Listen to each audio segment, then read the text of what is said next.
네, 강프로입니다. 자, 신성델타테크 보겠습니다. 자, 일단 18% 상승해서 끝났습니다. 최근에 시장도 많이 불어나고 전국이 좀 많이 불안합니다. 뭐 시장 같은 경우에도 지금 비상계엄 이후에 단 며칠 만에 150조 원에 달하는 자금이 빠져나가는 그런 일들, 그리고 환율 같은 경우에도 시장 기준에서 봤을 때 그렇게 썩 달가운 상황은 아니죠. 이런 상황이 계속 벌어지고 있는 가운데 신성델타테크가 거의 한 4만 원 정도부터 9만 원을 넘어서는 그런 가격대까지, 그렇죠, 높은 가격대까지 만들어냈는데, 자, 이걸 보셔야 돼요. 주식 시장은요, 프리미엄을 받아가서 움직입니다. 이 프리미엄을 우리가 가장 쉽게 이해하기 위해서는 권리금이에요, 권리금. 자, 제가 가장 쉽게 이야기를 드릴게요. 일단 권리금을 받기 위해서는 장사가 잘 돼야 되죠. 그렇죠? 내가 만약에 우리 동네에서 연간 1억을 버는 편의점을 하고 있어요. 그렇죠? 쉽게 표현해서입니다. 그냥. 그러면 누가 와가지고 그 1억을 내가 줄 테니까 이 가게 나한테 넘기세요. 그러면 팔 사람이 있어요? 없죠. 그렇죠? 1억을 내가 1년만 하면 1억을 벌 수 있는 매장이에요. 그럼 이걸 그냥 팔까요? 그렇지 않습니다. 거기서 얹어주는 게 뭡니까? 그게 권리금이잖아요. 가장 쉽게 표현을 해서. 주식시장은 그런 부분을 PER이라고 이야기를 합니다. 물론 이 PER 기준을 봤을 때 뭐 지금 현재 실적 기준에서 어느 정도의 시가총액을 형성하고 있는지 이런 부분으로 나뉘는데, 보통 이 PER이라는 이 기준을 봤을 때 실적 대비해서 평균적으로 한 10배 정도. 그렇죠? 예를 들어서 연간 1을 벌어요. 1을 벌면 시가총액은 10억 정도, 10이라고 했을 때 10억이 아니라 10 정도에서 거래되는 게 저평가 종목이라고 일반적으로 우리는 부릅니다. 이게 사회 통념이 아니라 주식 시장의 통념이에요. 이건 미증시도 마찬가지입니다. 자, 그러면 어떤 종목들이 올라가는 것일까? 앞으로 좋아지는 종목들이에요. 무슨 얘기냐? 지금 실적이 좋은 게 아니라 앞으로 좋아질 만한 내용이 있는 것. 자, 그러면 우리가 이걸 보자고요. 자, 신성델타테크가 어떤 종목인지는 다들 아실 테니까 간단하게 제가 이야기를 드리면, 원래는 LG그룹 산하에 있는, 그쵸, 뭐 부품 납품하는 그런 기업이었죠. 근데 여기서 투자를 합니다. 자, 하나 생각해야 될 게 있어요. 신성델타테크는 매출이 탄탄합니다. 근데 실적에 대한 성장이 더 돼요. 왜? LG그룹 밑에 있으니까. 그런 부분을 우리가 실적을 보면 알 수 있습니다. 자, 보세요. 실적은 꾸준하게 나오죠. 돈은 잘 벌어요. 물론 최근에 올라간 것 때문에, 그쵸? 시가총액이 2조 1천억 정도까지, 2조 원 한 초반 중반 정도까지 올라갔고, 올해 초 정도에는 초전도체 관련된 코멘트가 계속되면서 어떻게 됐습니까? 작년 7월, 8월, 그리고 쉬었다가 다시 올라가는 부분이 있으면서 18만 원까지 올라갔죠. 이때 당시의 시가총액이 거의 한 3조 원 정도가 됩니다. 근데 우리가 이걸 보자고요. 올라가기 전 딱 이 가격대, 이게 뭐냐? 초전도체 프리미엄을 처음 받았었던 가격대입니다. 이때의 시가총액을 본다면 1조 1천억 원 정도 되죠. 자, 그러면 연간 실적을 한번 볼게요. 이 내용에 대해서 이해를 하시면 우리가 어떤 종목을 매매해야 되는지 이해가 되실 겁니다. 자, 첫 번째 초전도체 프리미엄을 얻기 전에 그 정도의 가격대를 먼저 보자고요. 이쪽이 되겠죠. 10,000원 정도. 이때 시가총액은 4천억 정도가 됩니다. 자, 그럼 봅시다. 10배라 그랬잖아요. 연간 350억, 320억 이 정도죠. 무슨 얘기냐? 성장하지 못하는 기업들의 평균 PER 적용되는 그 구간이 10배 정도가 됩니다. 이랬을 때 저평가 구간. 그리고 10배에서 조금 이 범위를 따지면 10배에서 15배 사이 이 정도로 보면은 얼추 성장하지 못하는 기업들에 대한 시가총액이 이 안에서 놀아요. 실적 대비해서. 그렇죠? 이거는 불변의 진리다. 한국 시장도 그렇고 미국 시장도 마찬가지다.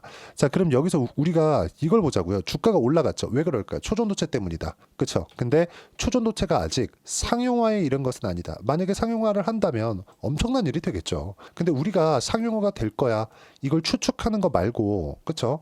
진짜 상용화가 될 건지, 그리고 상용화가 돼서 신성델타테크가 얼마나 돈을 벌 건지 이런 부분이 있잖아요. 그럼 이걸 보자고요. 신성델타테크가 왜 초전도체 관련주가 되었는가? 신성델타테크는 돈은 벌어요. 근데 성장을 하지 못하죠.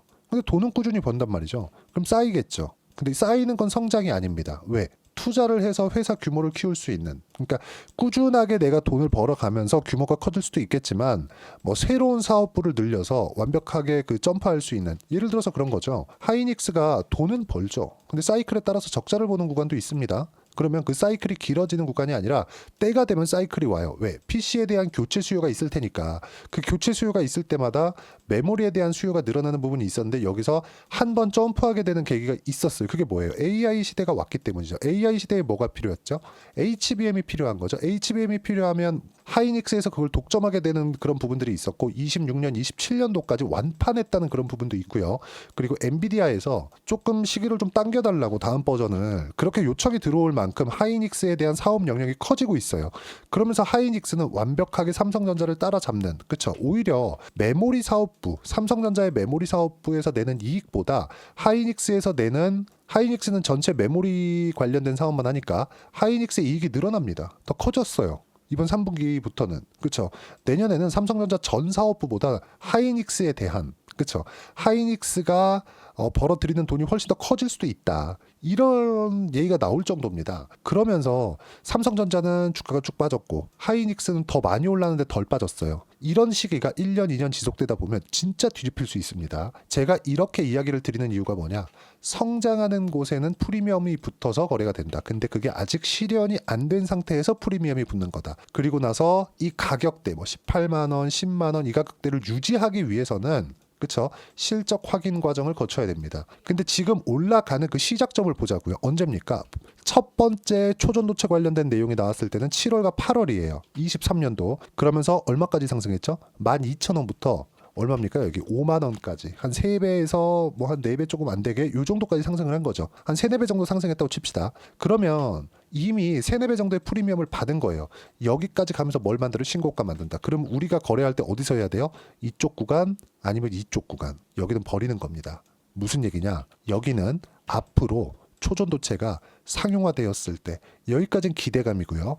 여기는 상용화되었을 때 실적을 확인해야 되는 그런 구간이 되는 겁니다. 근데 뉴스가 하나 나왔어요. 자, 잘 들어보세요. 이해할 수 있게 제가 이야기를 드리겠습니다. 이 내용인데, 자, 내용 보세요. 신성델타테크 주가 급등, 퀀텀, 초전도체 관련 특허 글로벌로 확장한다. 보세요. 신성델타테크 주가가 시간의 매매에서 급등했다. 어저께 나온 기사입니다. 11일 한국거래소에 따르면 전일 시간의 매매에서 신성델타테크 주가가 종가보다 3.02% 오른 82,000원에 거래가 됐고요. 오늘 18% 상승을 했죠. 그 뒷이야기를 제가 하지 않는 이유는 뻔한 이야기니까, 그냥 흔한 기사거리니까 우리가 여기서 생각을 해보자고요. 언제부터 상승을 시작했느냐. 일단 테마주들은 시장이 불안할 때 움직입니다. 근데 한국 시장은 딱 3월 달까지만 그래도 주도주가 있었고 그 이후에는 바이오 말고는, 또는 조선 말고는, 또는 화장품 말고는 없었어요. 그쵸? 주도주가 없었어요. 그리고 이슈를 타서 올라갔었던 신성델타테크가 18만 원을 찍고 쭉 빠지면서 여기서 이제 언제부터 다시 상승을 시작했는지 보자고요. 정확하게 프리미엄이 빠지는 구간. 자, 기술적으로 여기 뚫리면 안 됩니다. 이런 이야기를 드리는 게 아니에요. 시장에서 인정하는 프리미엄이 빠졌던 구간. 여기부터 여기까지 뭘 해야 돼요? 실적을 확인하는 과정. 그럼 지금 뭐예요? 시장이 불안한 틈새를 타서 여러 가지 이슈를 내놓았고 주가가 상승하는 구간에 있는 거다. 이 구간에서 우리는 내가 만약에 이 고점에 물렸다면 팔고 나올 수 있는 상황으로 삼아야 된다. 신성델타테크를 포함해서 뭐 파워로직스니 뭐 초전도체 관련주들이 있죠. 나쁘다는 게 아닙니다. 프리미엄을 언제부터 받고 있는지, 즉 신성델타테크가 권리금을 받고 있는 가격대인지 아닌 건지를 구분하자는 겁니다. 우리가 초전도체 관련된 내용이 만약에 정말 상용화가 된다고 칩시다. 이게 대량 양산 그 단계까지 거쳐가서 우리가 여기서, 그쵸? 신성델타테크에서 돈을 벌기까지 어느 정도의 시간이 걸릴 거라고 생각하시나요? 보통 주가가 선반영하는 그 구간, 그쵸? 선반영하는 건 6개월에서 1년 정도입니다. 길면 2년까지도 선반영해서 쓸 수 있어요. 근데 주가가 만약에 여기서 2배가 더 올라서 9만 원 곱하기 2 하면 18만 원이잖아요. 그쵸? 2배가 더 올라서 시가총액 5조예요. 그러면 보세요. 아까 전에 10배라 그랬죠? 10배가 아니라 10배로 쳤을 때 연간 5천억. 그쵸? 이걸 가지고 초전도체가 상용화되면 수조, 수십조 번다 이렇게 얘기를 하는데 그건 일단 확인해 보고 난 이후의 이야기라는 거죠. 그쵸? 이거 제가 여기 이쪽 구간에서 계속해서 팔으라고 이야기를 했을 때도 욕을 많이 먹었었는데 결과적으로 어떻게 됐나요? 프리미엄이 다 빠지고 나서 다시 올라가잖아요. 그럼 여기는 뭐예요? 아직까지 실현되지 않은 것에서 기대감으로 인한 권리금을 또 받고 있는 거다. 그럼 내가 혹시라도 물려 있으면 여기서 빠져나올 수 있는 상황을 만들어야 된다. 정말 다행이고, 그리고 내가 단기적으로 지금 시장이 굉장히 불안한 상황이기 때문에 단기적으로 내가 어떻게 공략을 해야 되는지가 중요하다. 그리고 그런 부분들을 실시간으로 제가 여기 소통방에서 이야기를 드립니다. 그리고 소통방에서 진행하는 모든 내용들은 내가 어떻게 매매를 하는지까지 제가 실제 이야기를 드리고 있습니다. 실시간 타점으로 모두 공유를 하고 있어요. 자, 쭉 올려서 보시면 시장은 정상적으로 돌아오고 있다. 이제 바이오 강세, 오늘은 화장품 조선 강세, 주도주 변화는 없는 상황이다. 주도주는 정해져 있다는 거죠. 그 부분에 대해서 이야기를 드리는 거고, 오늘 매매는 없다. 어저께 제가 바이오 매매를 했거든요. 그러면 바이오 그대로 보유하고 조선 원전 화장품만 매수 예정이다. 주도주만 매매하자. 자, 그러면 그 전에 지난주 여기 보시면 지난주 아니고 여기 12월 10일 날 보면 그쵸? 확인하고 난 이후에 매수하라고 제가 분명히 이야기를 드렸고요. 그리고 신성델타테크 관련돼서도 제가 이야기를 드리면 신성델타테크 쭉 올려서 보면 자 보세요. 23년 11월 22일 날 그쵸? 6% 강세 중 제가 계속해서 이야기를 드렸었던 내용입니다. 4만 원대 매수해라. 그쵸? 어때요? 11월 달에. 그리고 나서 상승하죠. 이런 부분들 왜? 프리미엄이 빠졌으니까. 지금도 마찬가지라는 거죠. 지금도 타점이 나올 겁니다. 이런 부분들을 제가 소통방에서 하나하나 빠짐없이 이야기를 드리고 있고요. 혹시라도 내가 고가에 물려 있다면 빠져나올 수 있게 제가 하나하나 빠짐없이 이야기를 드리고 모두 무료로 진행하고요. 돈 안 받습니다. 그쵸? 대신에 구독과 좋아요 이 부분만 꼭 좀 눌러주시고 댓글 하나씩 달아주시고요. 제가 입장 링크를 보내드릴 수 있게 여기 010-8713-1916으로 구독이라고 문자 보내주시면 소통방 입장 링크를 순차적으로 공유를 해드리도록 하겠습니다. 자, 그리고 최근에 했었던 매매나 그런 부분들, 그리고 올해 들어서 어떤 이 시장이 어려운 환경 속에서 어떻게 제가 매매를 했는지 보여드리면 지금 시장이 굉장히 불안하기 때문에 제가 이렇게 하고 있는 거니까 이런 부분은 와서 확인해 보시면 되고요. 그동안 매매한 것에 대한 결과, 시장이 어려웠을 때 어떻게 매매를 한 것에 대한 결과는 예를 들어서 그래요. 제가 실제 어떻게 매매했는지 그 화면입니다. 이거는 조작이 불가능한 화면이고요. 제가 지금 비밀번호 치겠습니다. 자, 내용 보시면 어때요? 상승하는 구간별로 매매를 했을 때 어려운 시장 속에서도 주도주를 공략했을 때 신성델타테크도 그쵸? 올라가는 구간에서 공략을 했었던 이유가 그런 것 때문입니다. 어떻습니까? 지금 보시면 그쵸? 10%대 수익 구간 꾸준하게 만들어가고 있죠. 그리고 올해 알테오젠을 빼놓고 이야기할 수 없겠죠. 알테오젠 어때요? 신고가 구간 그쵸? 이렇게 매매를 하고 있다. 그럼 신성델타테크도 언제 매매해야 되나요? 신고가를 만들었을 때 시간이 조금 더 지나야 된다. 근데 그런 부분들을 제가 하나하나 빠짐없이 타점으로 소통방에서 실시간 타점으로 제가 이야기를 드리고 있으니까 다 무료입니다. 돈 안 받아요. 그렇죠? 자, 그러니까 구독과 좋아요 꼭 좀 눌러주시고요. 제가 입장 링크를 보내드릴 수 있게 010-8713-1916으로 구독이라고 문자 보내주시면 소통방 입장 링크 순차적으로 공유를 해드리도록 하겠습니다. 어떤 식으로 매매를 해야 되는지 그 부분과 매매한 결과에 대한 내용을 제가 이야기를 드린 거고요. 30%대 수익 구간 충분히 볼 수 있게 제가 실시간으로 공유를 해드리도록 하겠습니다. 자, 그리고 가격에 대해서 이야기를 드렸으니까 이렇게 가격에 대해서 보는 어떤 부분을 봐야 되는지 그 내용은요. 신성델타테크의 가격 그리고 단기 보유 전략. 단기는 2주입니다. 2주 동안 내가 어떻게 수익 전환을 시켜야 되는가 이 부분에 대한 내용이고 2주 안에 수익 전환을 시키기 위해서는 주도주를 해야 되고 주도주를 하기 위해서는 가격에 대한 이해가 필요하다. 이 두 가지 내용을 제가 무료로 공유를 해드리도록 할 테니까 여기 010-8713-1916으로 신성델타테크라고 문자 보내주시면 제가 단기 가격 전략 함께 공유해드리도록 하겠습니다. 구독과 좋아요는 꼭 좀 부탁드리고요. 자, 그리고 진짜 어려운 시장이고 신성델타테크도 올라가서 정말 다행이지만 지금부터 타점을 어떻게 잡는지에 따라서 상황이 완전히 바뀔 겁니다. 그리고 연말 시장이 정말 이 비상계엄이라는 상황 아래에서 조금 어려운 상황이 됐는데 회복 구간을 지금 만들어내고 있으니까 이 구간에 내가 잘 선택을 하면 연초 시장이 좋을 겁니다. 그때 어떤 종목을 해야 되는지 제가 딱 한 종목만 준비를 해놨으니까 영상 끝까지 시청하시고요. 모든 분들이 성공 투자하셨으면 참 좋겠습니다. 자, 여전히 시장은 녹록지 못합니다. 이런 상황이 벌어지는 건 어쩔 수 없습니다. 이런 상황에서도 수익이 나는 종목들의 구조는 변하지 않습니다. 즉 대시세 종목에 대한 구조는 변하지 않는다는 거고 실제 제가 소통방에서 지속적으로 이야기를 드리고 있는 내용도 대시세 종목이나 시장 주도주를 공략하는 건 철저하게 가격 분석을 하라고 이야기를 드리고 가격 분석 이후에는 이슈에 대한 파악 그리고 이슈를 파악하고 나서는 다시 내가 얼마에 매수할지 그 타점에 대한 부분을 지속적으로 언급을 하고 있습니다. 자, 근데 생각해 보세요. 시장이 굉장히 어려웠습니다. 어려운 상황에서의 어떤 종목들이 강했냐 보면 반도체와 그리고 바이오입니다. 자, 실제 여기 보면요.